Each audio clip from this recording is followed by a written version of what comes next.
Hello,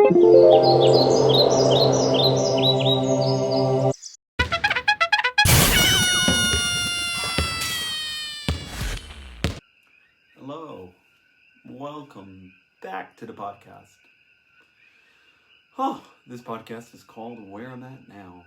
So I'll begin today's episode with a bit of a digression.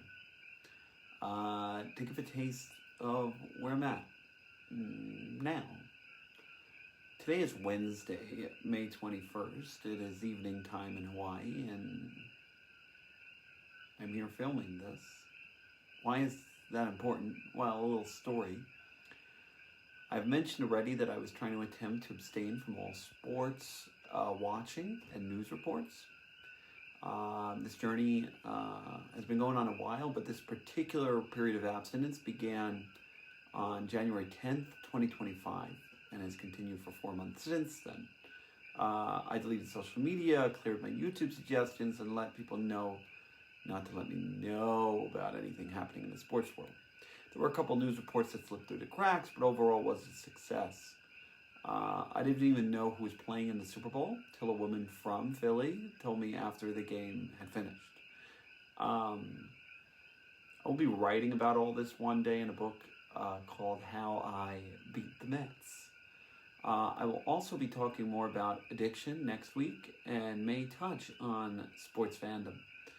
In particular, this idea of relying on things that we cannot control. Even if 994 out of 994 teams over the past 30 years or so have not blown a 14-point lead with 2:45 to go in the fourth quarter. To rely my emotions on a sports team's success is an exercise in pain. My latest sports watching relapse began a couple weeks ago after seeing an ad on a TV in a bar. It was just one of these generic kind of ads, the we have all the sports on our channel ads, where they play a popular moment or show a big player for each particular sports league that the channel carries. And as they're running through their list, I was wondering, hey, I might finally get to see Juan Soto hit a homer. The odds were slim, but not zero. It had to be Ohtani, right? The Dodgers maybe celebrating last year. No way it was going to be Soto. It's only been a month into the new season. They wouldn't have had the camera angles and filmed this commercial that fast. But part of me was whispering to myself, starting to believe. Give me the Juan Soto homer. Give me the Juan Soto homer. And it's making its way through. Going, some Lionel Messi highlight. And suddenly it slides to the MLB section. And then, no. There he is. Juan Soto. In a Met jersey. On this TV in this bar in Hawaii. And, boom, there it goes. I don't know if it was his first homer. It was a homer. And I think it was in Miami or something. For whatever it's worth, it was glorious. And I let out a loud scream. The girl I was with at the bar wondered what had caused all this excitement. It was hard to explain. It was over a commercial for a sports channel. Of course, I, filled her in on the details in between, and once she understood, she expressed that she was even jealous. She said, I wish I could get so excited over something like that. She even pushed me to consider moderation in terms of my sports watching. And for me, I'm a huge fan of moderation in general, and so I was intrigued by her argument and started to question my own decision for abstinence.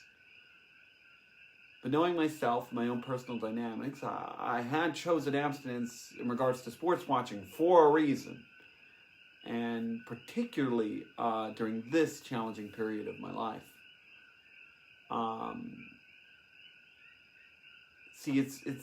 find it kind of ironic how some people advocate for moderation when it comes to abusive relationships with people and things like, I guess, sports.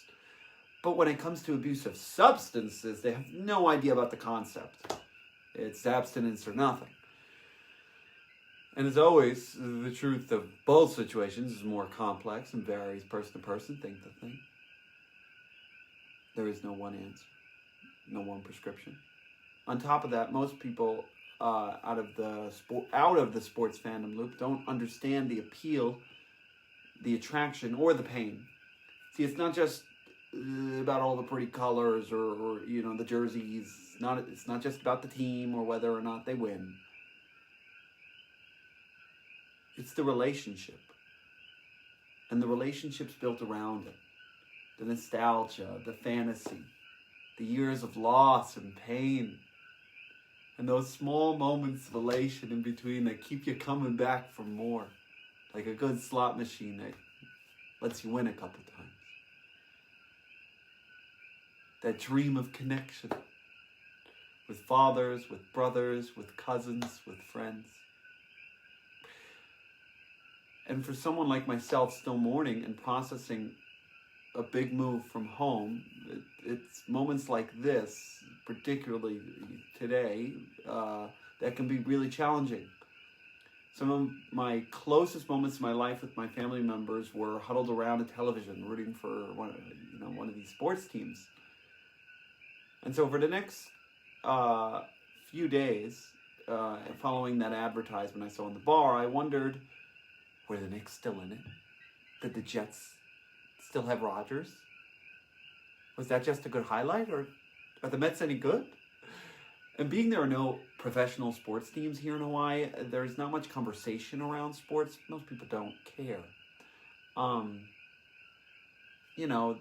There was a random Wolves fan, a Golden State fan, some lady who was a fan of NL West baseball teams. I just asked them, please, to not update me on my particular teams that I was interested in.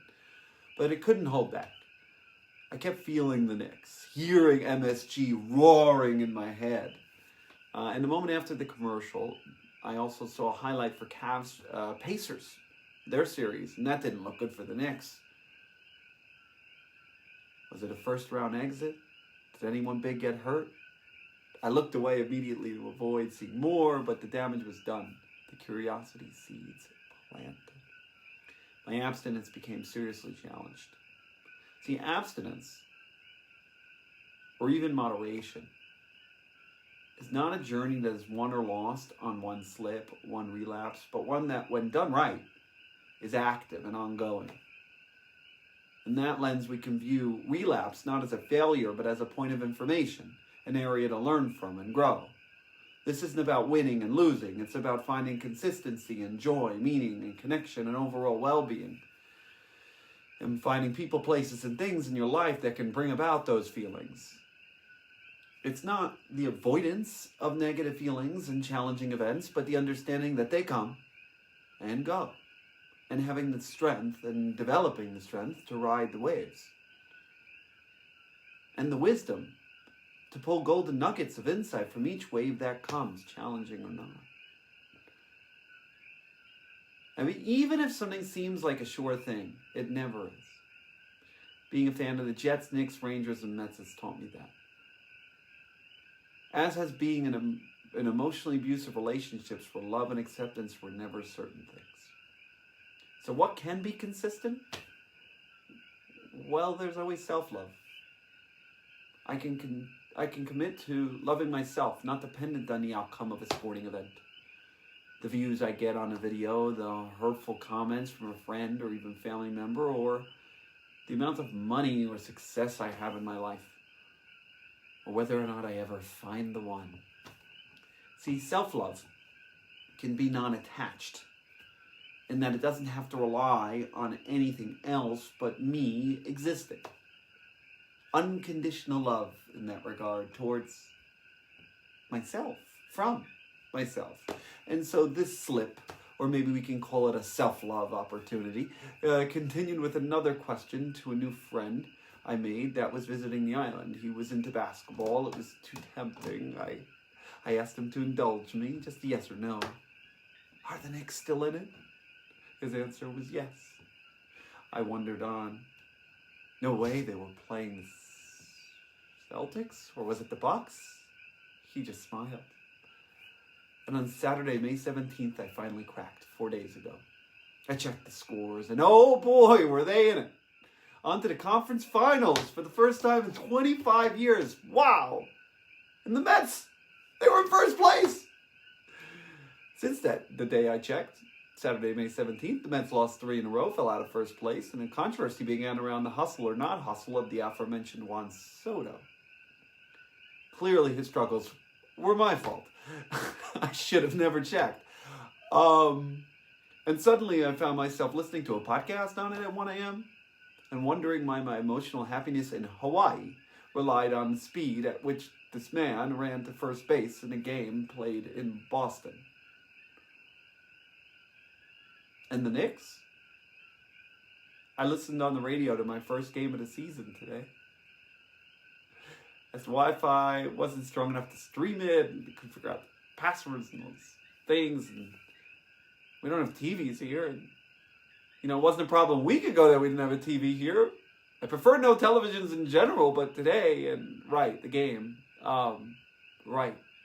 I don't like to believe in luck and superstition. I think it's a form of emotional bypassing, or even self-hate. This thought that someone can actually have control over an outcome in a sports match that they're not even playing in. It's delusional. But from the bottom of my heart, I am sorry, Knicks fans. I should have never turned on the game. For those that missed, the Knicks blew a 14-point lead with 2 minutes and 45 seconds remaining in the game at home in Madison Square Garden. Ouchie. Gut-wrenching, as they would say. You gotta love these sports phraseologies. Like, imagine taking a wrench to your gut and twisting it. I guess that's what gut-wrenching is. All I know is I felt like throwing up. See, I compared breaking my abstinence with the Knicks conference finals games to a gambler that's been sober for months, walking straight to the high roller table. I guess if this was blackjack, I sat down and pulled a 20 on my first hand and was feeling good. Heart pounding, lots at stake. Let's go. And the dealer pulls a 21. Go figure. Whew. Okay. I do have an important topic that I do want to discuss this week. And I do want to get to it. But before I just wanted to bring awareness and curiosity and compassion to those in pain right now. As silly as it sounds, this pain around sports can feel so real. The emotional gambling is intense, even if there isn't an actual dollar on the line, and of course can be all the more so if there is. For me, I never got into sports gambling. I suffered enough just putting my heart and all my emotions on the line. For those hurting, I'm sending healing and hugs. I know it won't help much, but I ask you if you can, if you desire, to get curious. Ask yourself, what about this hurts so much? Come on, man, it's obvious, isn't it? So close, but so far, yet again. Well, that's the surface explanation. But if you keep digging into your pain, you might be surprised by the results. The people you miss or never really had relationships with, the fantasies, or maybe the thing you were putting off thinking about. Like a podcast about a difficult topic. So will I keep watching the Knicks? Who knows? My journey doesn't live or die on one game. But ouch. So much ouchies. So I'm going to make this its own video. That's what I've decided. And tune in for the actual episode 9, which will be in a video that hopefully goes in the corner to which I'm pointing. Or just recommend the next. Or just look at episode 9. Thank you very much.